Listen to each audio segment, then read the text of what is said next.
What is up, guys, and welcome back to another video. And today we are going to go over 10 things Netflix wants you to forget about Stranger Things. Number 10, cocaine issues. British actor Charlie Heaton, who plays a brother of Will in the Netflix hit show, has been busted for having some drugs. The 23-year-old cast member flew out from London to the US on the 27th of October for the season 2 launch party in LA. But he was caught by sniffer dogs at the LAX airport, where border officers found traces of white powder on his personal items. He ended up missing the glitzy premiere of his hugely popular show after being busted for cocaine. He was not arrested, but he was sent back to the UK. It is not known if this incident will cause him further problems entering the US where Stranger Things is filmed. Hopefully not. Number 9, the Hawkins National Laboratory doesn't exist in real life. The Department of Energy is a real government department, but they do not have a laboratory of that name. Many superfans of Stranger Things believe that HNL truly exists. However, don't bother looking for it. Not even the town of Hawkins, Indiana exists. Just about the only real things are the HNL t-shirts and stickers people are selling online. They do nothing to encourage the fact that it is a completely fictional place. Number 8, the fan theory that Stranger Things and Stephen King's It are connected. This connection stems largely from the introduction of Bob. While driving with Will in the car, Bob mentions that as a kid, he had nightmares about Mr. Baldo, a clown who had offered him a balloon, just like Pennywise in It. At another point, Bob also suggests to Joyce that they buy his parents' house in Maine. It takes place in Derry, Maine. Furthermore, in the season 2 finale, Finn Wolfhard, who plays Mike Wheeler on Stranger Things, repeats the same line his character in It says. The creators say the connections are completely intentional, but it didn't expect to get so much publicity. At this point, Netflix is just hoping the fans will move on from obsessing over the connection.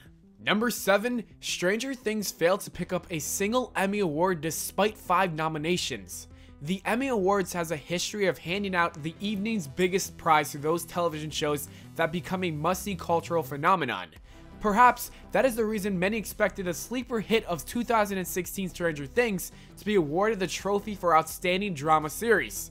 It was also nominated for Best Supporting Actor, Best Supporting Actress, Outstanding Guest Actress, and Outstanding Directing in a Drama Series. None of them were awarded. Fans were not happy, and neither was Netflix. Number 6, the show was set in 1983, yet at several points in the show, you can catch glimpses of things that didn't exist yet, and eagle-eyed viewers were quick to notice. For instance, at one point while driving in the car, Steve and his friend are listening to the song Sunglasses at Night. However, that song wasn't released until 1984. And in a scene where Eleven is at a grocery store, there's a shelf in the scene with Trident white gum on it, but the problem is that wasn't invented until 2001. Another slip-up is Chief Hopper's walkie-talkie. In the show, he uses a digital model which wasn't available until the early 2000s. Another scene shows a book that didn't come out until the late 1980s. None of these timeline mess-ups are a big deal, but Netflix is hoping viewers will forget about them quickly. Number 5, a huge plot hole.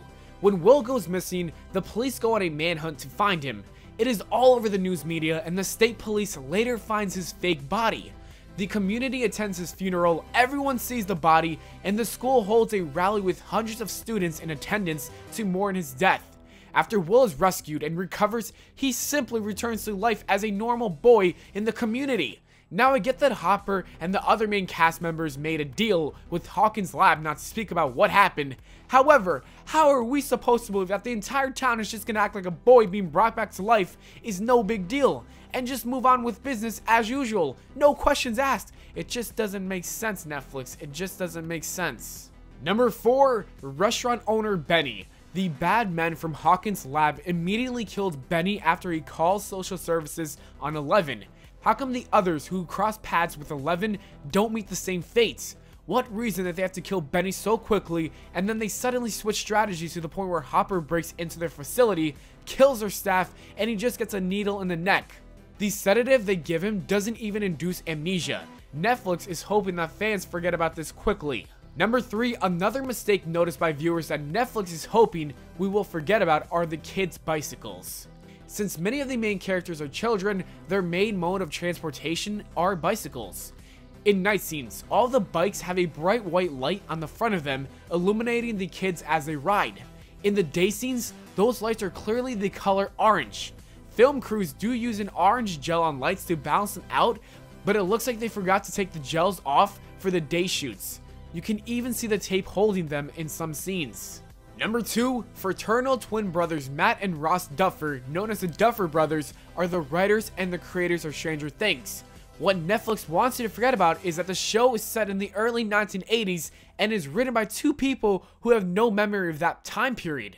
The Duffer Brothers are only 32 years old, which means they were born in 1984, a year before this was supposed to happen. They would have no first-hand memories of those times, which may contribute to some of the timeline mistakes in the show. And number 1, the show's creators auditioned 906 boys and 307 girls to find their young leads for Stranger Things. As we touched on before, the Duffer Brothers were fans of Stephen King. Millie Bobby Brown, who plays Eleven, had a slight head start after Stephen King tweeted about her performance in Intruders back in 2014. He raved about how terrific she was, which prompted the creators to take a closer look at her and ultimately landed her the coveted part of Eleven. What Netflix probably wants to forget about are the other people that didn't get the part, which is kind of sad for them. Anyways, that is it for the video, guys. As always, thanks for watching. We hope y'all enjoyed. If you did, please make sure to leave a like and subscribe for more, and we'll see you all later.